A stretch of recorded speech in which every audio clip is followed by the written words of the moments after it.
परमेश्वर की बड़े नाम की महिमा हो।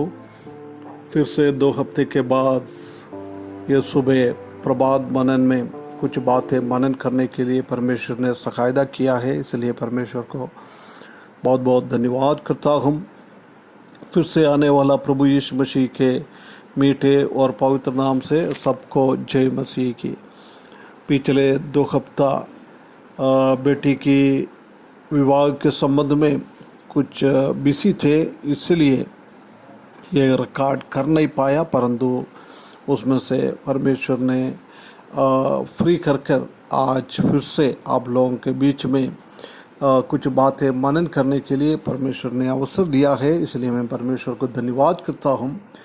पिछले दिनों हम उत्पत्ति की किताब 31 अध्याय से कुछ बातें मनन करके आ रहा था। उसी का याकूब का लाबान के पास से भागना, ये इसी अध्याय में लिखा हुआ है। उसी में से 13वां पद तक हमने देखा है। आज हम उत्पत्ति की किताब 31 अध्याय उसका 14 पद से कुछ बातें हम देखें। 14 पद में ऐसा लिखा है, तब राहेल और लिया उसके कहा, क्या हमारे पिता के घर में अब भी हमारा कुछ भाग व वंश बचा है? वह पूछ रहा है।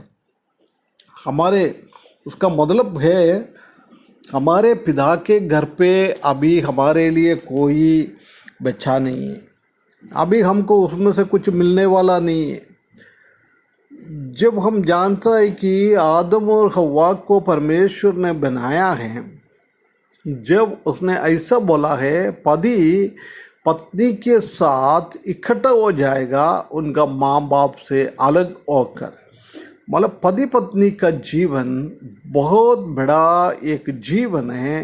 वो एक साथ रहना परमेश्वर चाहता है, परमेश्वर ने ये बात को लिखा हुआ है। परंतु हम आजकल जान सकता है कि बहुत सारा परिवार में ऐसा नहीं, शादी के बाद पति के घर पे चले जाएगा, कुछ बात सासू माँ के साथ हो जाएगा, नहीं तो पति के साथ हो जाता है। जब क्या करता है वो बेटी एकदम पलट कर अपना माँ के घर पे आ जाता है, उसी के बाद हो सकता है झगड़ा बढ़ते जाएगा, कुछ डाइवर्स भी हो जाता है। ऐसी एक स्थिति में आया हुआ है। परंतु परमेश्वर का वचन में बहुत क्लियरली लिखा हुआ है कि हम शादी होने के बाद अपना पति के घर पे रहना बहुत अनिवार्य है। मैं इसलिए ऐसा नहीं बोल रहा है हमेशा कभी भी उसका माँ बाप को जाके ना देखे, ऐसा नहीं, बीच में जाकर देख सकता है, उनको कुछ ज़रूरत है तो उनको मदद कर सकता है, ये सब करना भी है। परंतु अपना पति का घर छोड़कर पत्नी कभी भी भागना नहीं चाहिए। ये लिया और राहेल को उसी बात को समझ में आया है, अभी हमारे पास कुछ है नहीं, हमारा पिताजी के पास हमारे लिए कुछ है नहीं। 15वां पद में लिखा है, क्या हम उसकी दृष्टि में पराये ना ठहरे? अभी पराये के जैसी है, एक दूसरा लोगों के जैसी उसने हमको आजकल समझ रहा है। देख अपने हमको तो बेच डाला और हमारे रुपए को खा बैठा है। देख क्या बात अपना बेटी लोग लाबान के बारे में, अपना पिताजी के बारे में कह रहा है, बोल रहा है। उसी के पास क्या है वो सब कुछ उनका बेटियों को बेचकर उसने कमाया है। हम जानता है कि एक युवा के रीति में याकूब उनके घर पे आया, परंतु लंबा 20 साल उसके लिए सेवा किया है।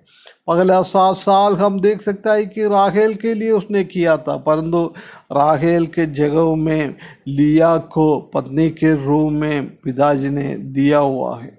बहुत खतरनाक रीति से इसी अवस्था को हम समझना बहुत ज़रूरी है। इधर हम देख सकता है कि अभी उसने भेजा है। उसी के बाद राखेल के जगह में उसको लिया को दिया है। उसके बाद राखेल के लिए फिर से 7 साल और उसने काम किया है। उसके बाद भी हम देख सकता है कि पूरा 20 साल उसको सेवा किया हुआ है। अपना बेटी को बेचकर उसने ये बातों को पूरा को कमाया है। ये बात को इधर हम देख सकता है। बेच डाला और हमारे रुपए को खा बैठा है। 16वां पद में, इसलिए परमेश्वर ने हमारे पिता का जितना धन ले लिया है वो हमारे और हमारे बच्चों को है। देख, ये बता रहे कि याकूब ने कितना मेहनत किया है। ये सब याकूब की मेहनत के कारण है। इसलिए परमेश्वर ने, अभी हम वापस जा रहा था जब उनके पास कुछ भी नहीं है, परंतु परमेश्वर ने उनके लिए सब कुछ बना के दिया हुआ है। परमेश्वर ने हमारे लिए का जितना धन ले लिया है वो हमारे और हमारे बच्चों का है। प्रिय भाइयों बहनों, हम मेहनत के साथ कुछ काम करता है, उसी का फल हमारा है, कहीं भी नहीं जाएगा। परंतु हम गड़बड़ के साथ झूठा हम धन दौलत बनाता है, वो कभी भी हमारे घर पे नहीं लगेगा। वो गलत तरीके से वो अपना घर से निकल जाएगा। ये बात इधर बहुत क्लियरली लिखा है। इसलिए परमेश्वर ने हमारे पिता का जितना धन लिया है वो हमारे और हमारे बच्चों को परमेश्वर ने वापस दिया है। परमेश्वर कितना बड़ा परमेश्वर है। जब अब जो कुछ परमेश्वर ने तुझसे कहा है वो कर। देख, तुम्हारे पास कुछ भी नहीं था, 20 साल तुमने काम किया, सिर्फ 2 बीवी मिला है, इसके अलावा तुमको कुछ भी नहीं मिला है। इसलिए परमेश्वर चाहता है कि तुम मेहनत करे, मेहनत के साथ सब कुछ अपना परिवार के लिए सकुशल होने के लिए काम करना है। इसलिए परमेश्वर ने तुमसे क्या कहा है वो बात को तुम करो। कितना ऐसी पत्नियां हमारे घर पे होना चाहिए, परमेश्वर का सेवा के लिए आगे बढ़ाने के लिए, उसी को संतुष्ट दिलवाने वाला लोग होना चाहिए। ऐसी एक जीवन बिताने के लिए परमेश्वर इस वचन के द्वारा हमको सहायता करे। उसके बड़े नाम की महिमा हो।